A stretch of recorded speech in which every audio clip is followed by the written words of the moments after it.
Alrighty, where are we? We are in the middle or in the first 30% of April. We're at the end of October. All right. We are on April 10th. April 10th. Beautiful. How's your April going? This is a lot of days into April. Judgments cause disturbance. Mm-hmm. Judgments. Okay. Ugh, okay. Judgments cause disturbance. I made that sound because it occurs to me that almost everything that goes through my head is a judgment. Some sort of a judgment, yeah.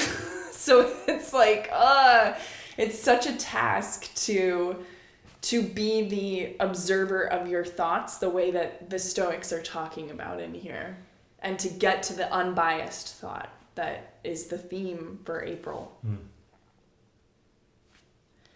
You ready for Epictetus? Let's do it. Okay, it's a short and simple quote today. It isn't events themselves that disturb people, but only their judgments about them. Mm-hmm. Yes. Yes. Yeah, it's not the events themselves. It's what we think about those events and Yes. and how those events how we think that event, for example, was connected to something else, and that's what creates but the event itself is not really that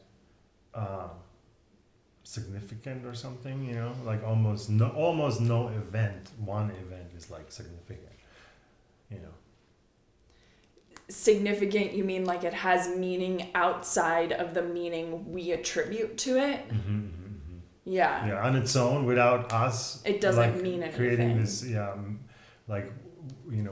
what is this thing?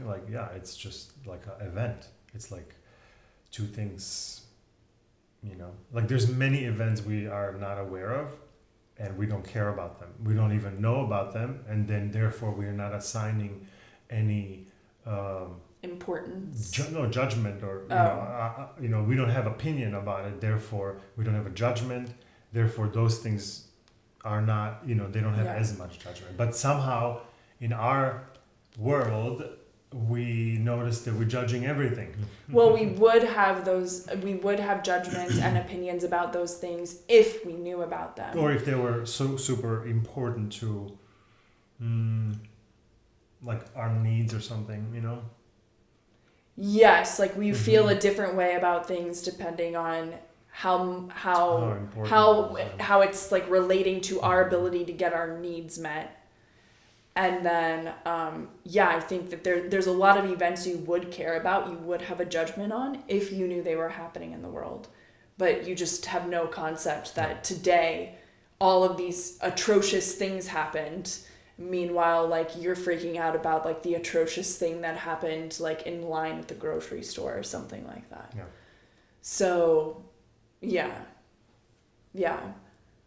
That's another one of these truths that's kind of we've heard it before, and it seems it feels like it's easy to swallow, but then it's hard to live your life with that kind of embedded in the cellular level of now I can just see how destructive my judgments are, and I'm aware of it, and I'm aware of all my judgments as they're happening, and I'm able to pick the right frame of interpretation to properly navigate my life. So you would already want to be there. Well, when it's all aligned and no, I'm enjoying the process. I'm just reflecting on this being one of those things that's But I would want to be there. There's nothing wrong with saying that. I sometimes feel like I would already want to have some of it figured out. Sure, I think there's momentary frustration in every learning process that I've ever undertaken that has wanted something to happen faster. Yeah. So yeah, I have those thoughts, certainly. I have those thoughts, but then the more I think about it, then the more I am noticing that there's really nothing to figure it out.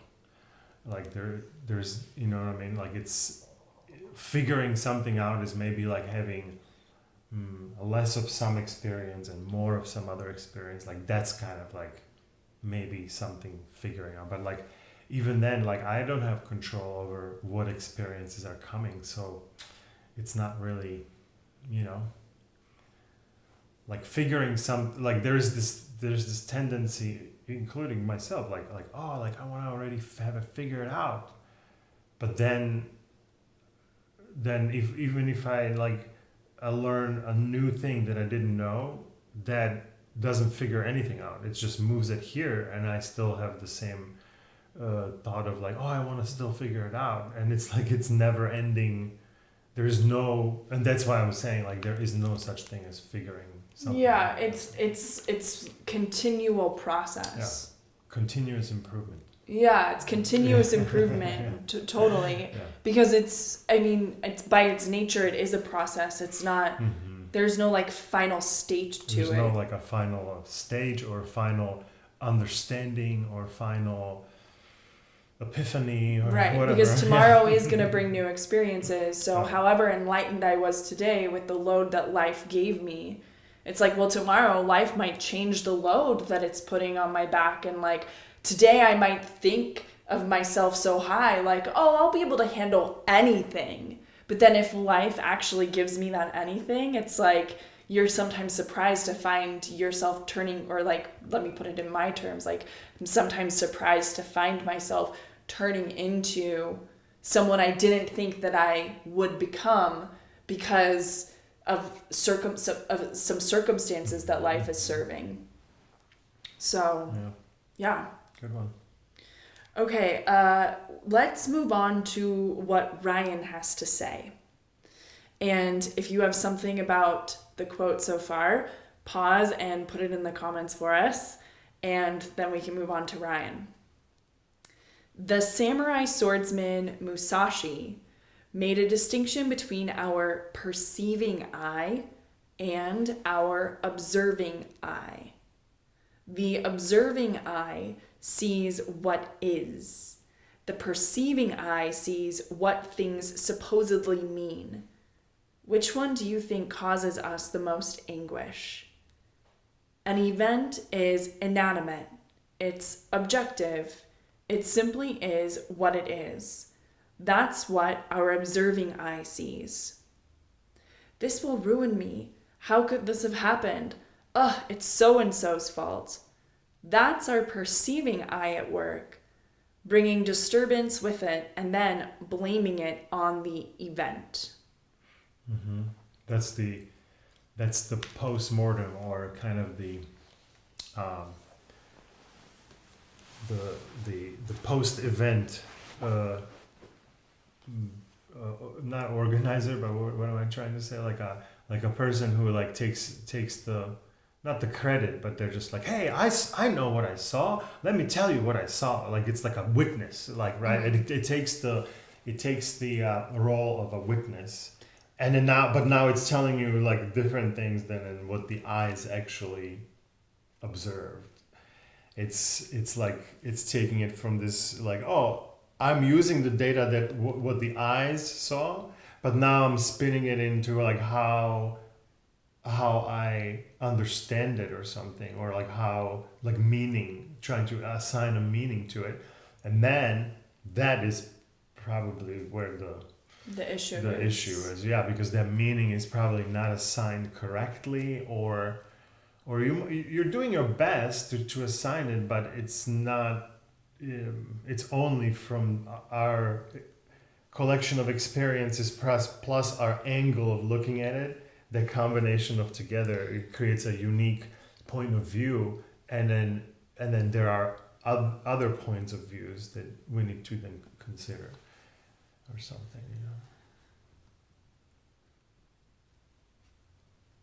because there's multiple eyes and multiple perceptions are on that one thing, even though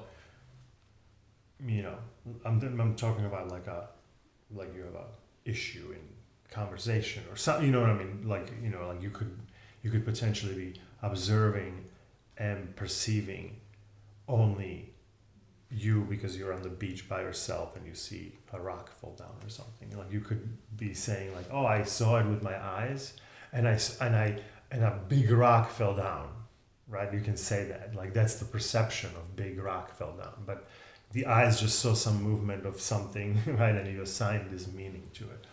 And then no other perception or no other view or perception was there to confirm or anything. So you just kind of have to... Maybe that you know of, you but know like of, but a crab could be seeing the same thing. Sure. But I'm just saying, like, there could be, like, you as a human are in the place where just by yourself observing something. But then there are these other scenarios where you are not the only one. Like you're, in a room meeting full of people or something. And now it's a different, it's like a combination of everybody's views and everybody's perception makes something that how it probably the closest to how it actually is.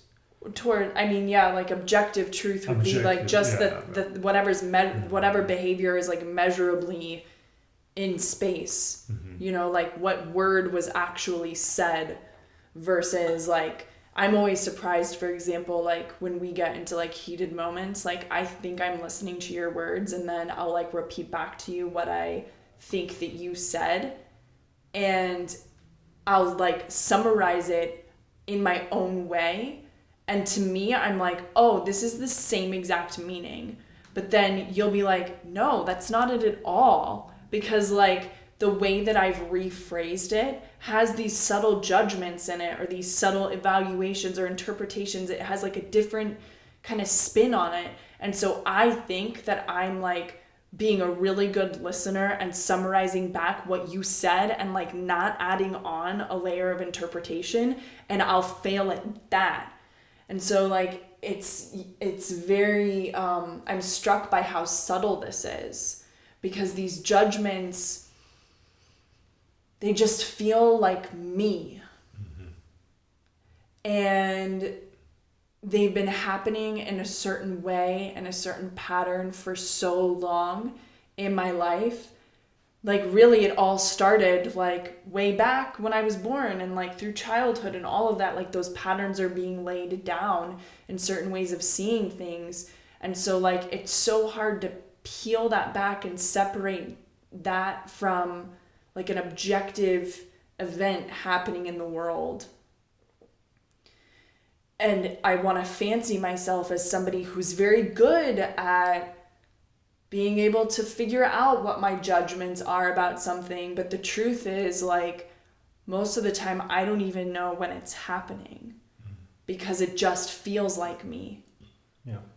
And it would be impossible to monitor that 24 hours a day because I have to participate in the world and go out and get things done. So it is a tool in that way that allows me to engage and like move things forward. And so really the way that I'm doing it right now is I'm only going into this looking at my judgments when they're getting me into trouble. That's like my thing of like when I get myself into trouble with something where I'm just like, oh, I don't, like, so there's some tension here that I don't like, or some weirdness in a relationship or a situation that like it's just dampering like my enjoyment of it. Like, okay, now it's time for me to stop and look at what judgments I have that just feel like me. They're very innocent. They just feel like me, but maybe putting me in a situation where I'm creating this friction between us. And usually, I'll wrap this up, but like, and usually, I love that he puts the word blame in here, because usually what happens is I don't look at my judgments and instead I blame someone else or something else. And I'm like, this person is ruining this for me. This person's being stupid, like whatever the case is, but I'm shifting my attention back away from me and saying, no, my judgments are correct. And so this is telling me like, hey buddy, blame, like when you're blaming people, which is like that's like baked in me from like being a kid. It's like, that there are incorrect judgments at play. Yeah. Like there has to be if blame is involved.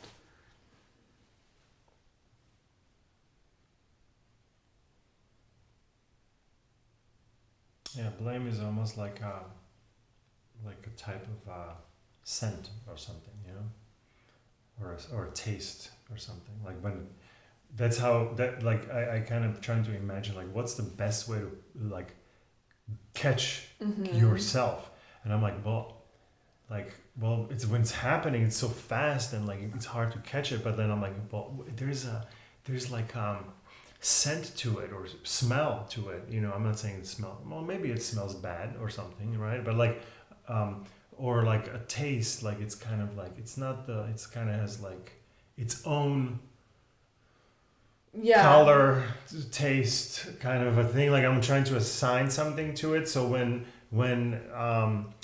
so I can kind of like, oh yeah, that's what that thing is. That, you know what I mean? Like kind of just like remind myself of like a different way to remember it. To like remember when you're blaming. When I'm doing it, yeah. And when I'm doing it, and it's never out loud, right? It could be out loud to someone. Like I might talk to you about, you know, saying something about something that I'm complaining about, but it's a lot of times it's in here, and a lot of times it's complaining about myself. So all of that is just all wrapped up in there. So it's catching not only the outside ones, but also the internal complaining. Lots of work ahead of us. You good? Yeah. Well, it's all a process, you know? So we're not trying to get any place. Except done with this daily Stoic book.